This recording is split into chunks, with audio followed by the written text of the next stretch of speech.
Queridos irmãos e amigos da Primeira Igreja Batista em Dourados, tempo de pensarmos no Salmo de número 132. E a palavra de Deus neste capítulo pode ser dividida em duas partes, do verso 1 ao verso 9 e do verso 10 ao verso 18. Vamos à leitura então do Salmo 132, de 1 a 9. Lembra-te, Senhor, de Davi e de todas as suas provações. Lembra-te de como ele jurou ao Senhor e fez votos ao poderoso de Jacó, dizendo: não entrarei na tenda em que moro, nem me deitarei no leito em que repouso. Não darei sono aos meus olhos, nem repouso às minhas pálpebras, enquanto eu não encontrar um lugar para o Senhor, uma morada para o poderoso de Jacó. Ouvimos dizer que a arca estava em Efratá, e a encontramos no campo de Jaar. Entremos na sua morada, adoremos diante do estrado dos seus pés. Levanta-te, Senhor, e entra no teu lugar de repouso, tu e a arca do teu poder. Vistam-se de justiça os teus sacerdotes e exultem os teus fiéis.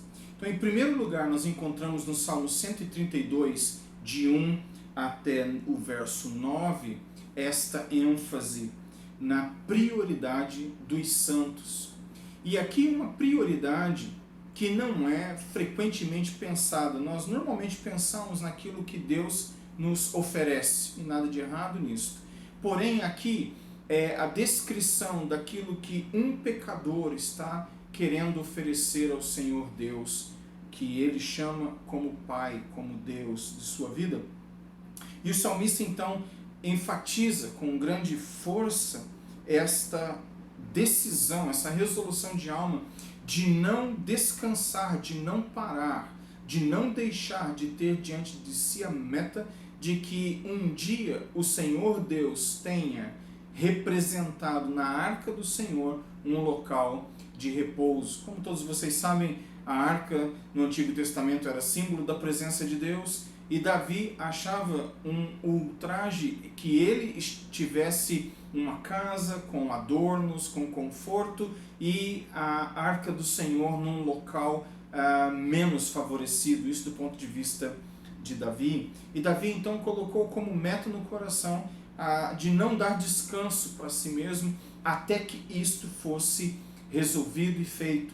E assim ele coloca no coração o desejo de oferecer para Deus um local onde ele pudesse ser adorado, ser respeitado, sua presença desfrutada, e isto simbolizado com a arca, ou na arca do Senhor.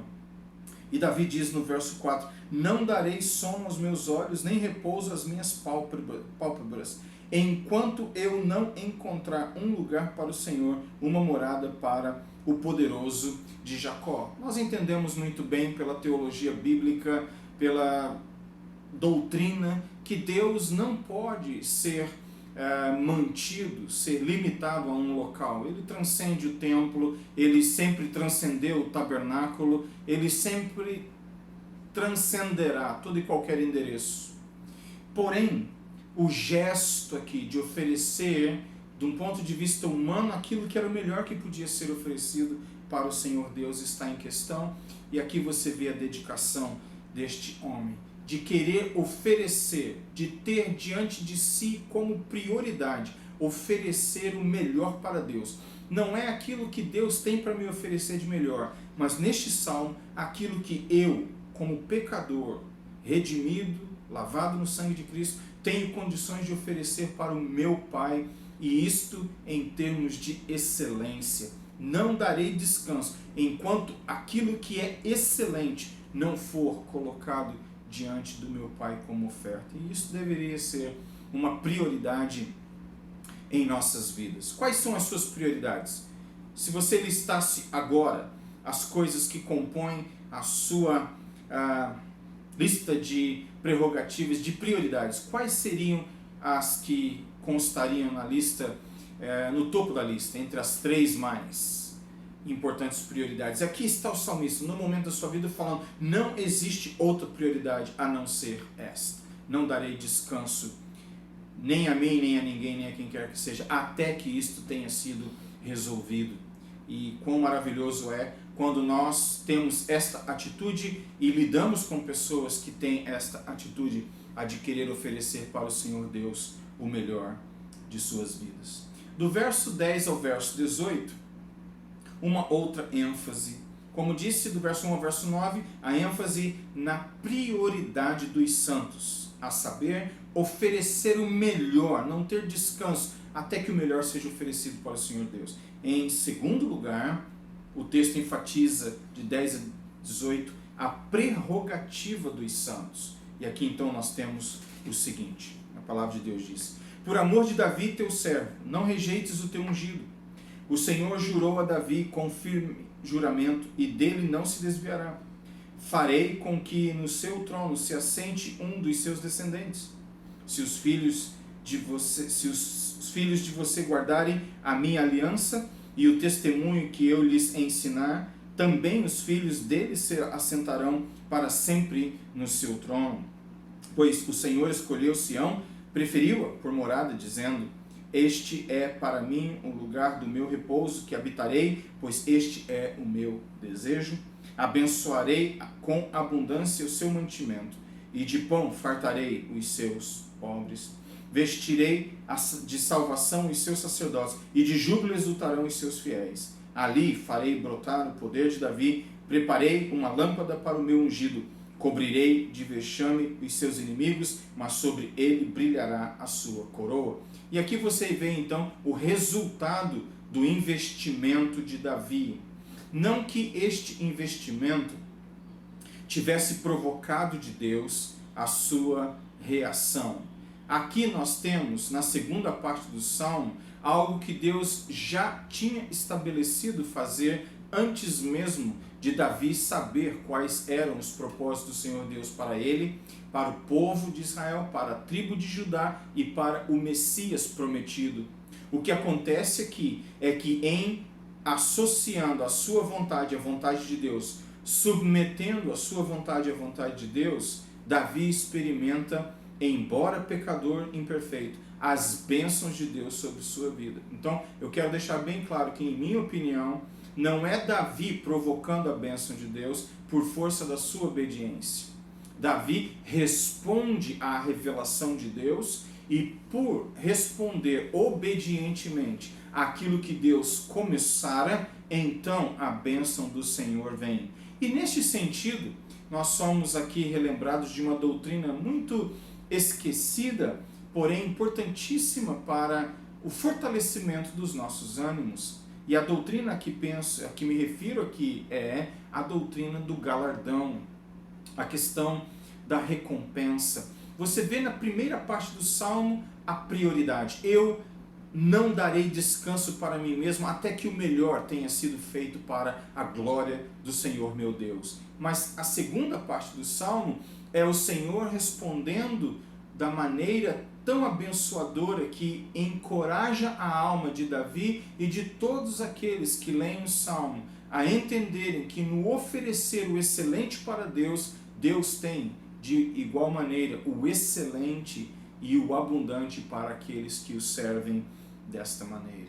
E a coisa é tão gigantesca que transcende a vida de Davi, chega aos seus filhos, aos seus netos e aponta para a cidade de Sião, aponta para aquele que estará no governo a partir dali, que também é descendente de Davi, a saber, o nosso Senhor Jesus Cristo, aquele que é o Messias prometido. E assim, a promessa de Deus para com o povo, para com Davi, que sempre haveria um herdeiro, esta palavra se cumpre. Hoje, assentado à destra do Pai, está o Rei dos Reis, Senhor dos Senhores, o leão da tribo de Judá, aquele que tem as chaves nas mãos, que abre e ninguém fecha, fecha e ninguém abre, aquele que é desta raiz. E assim, nós temos a prioridade dos santos descrita, mas também a prerrogativa. E a prerrogativa dos santos, que servem o Senhor Deus nos mesmos termos que Davi aqui descreve, dos versos 1 ao verso 9. A prerrogativa dos santos é de serem abençoados nesta vida e no porvir, de uma maneira extraordinária, e isto centrado na pessoa do Senhor Jesus Cristo. Eu gostaria de ler algumas passagens do Novo Testamento para ilustrar o ponto, e eu quero começar de uma maneira negativa. Em que sentido? Eu quero fazer referência a algumas passagens que enfatizam a recompensa de uma forma negativa, porém importante para as nossas vidas, não somente porque edifica, mas também porque vieram dos lábios do nosso Senhor e Salvador, Jesus Cristo. Então, negativo aqui, não porque é um ensino ruim, muito pelo contrário, mas negativo porque é um ensino que nos coloca em alerta, nesse sentido que eu uso a palavra negativo. Mateus capítulo 6, verso 2. Quando, pois, você der esmola, não fique tocando trombeta nas sinagogas e nas ruas, como fazem os hipócritas, para serem elogiados pelos outros. Em verdade lhes digo que eles já receberam a sua recompensa. Aí você vai para o verso 5. E quando orarem, não sejam como os hipócritas, que gostam de orar em pé, nas sinagogas e nos cantos das praças, para serem vistos pelos outros. Em verdade lhes digo que eles já receberam a sua recompensa. E depois você vai para o verso 16 do mesmo capítulo, e ali você tem: quando vocês jejuarem, não fiquem com uma aparência triste, como os hipócritas, porque desfiguram o rosto, a fim de parecer aos outros que estão jejuando. Em verdade lhes digo que eles já receberam a sua recompensa. Então aqui uma alerta para que não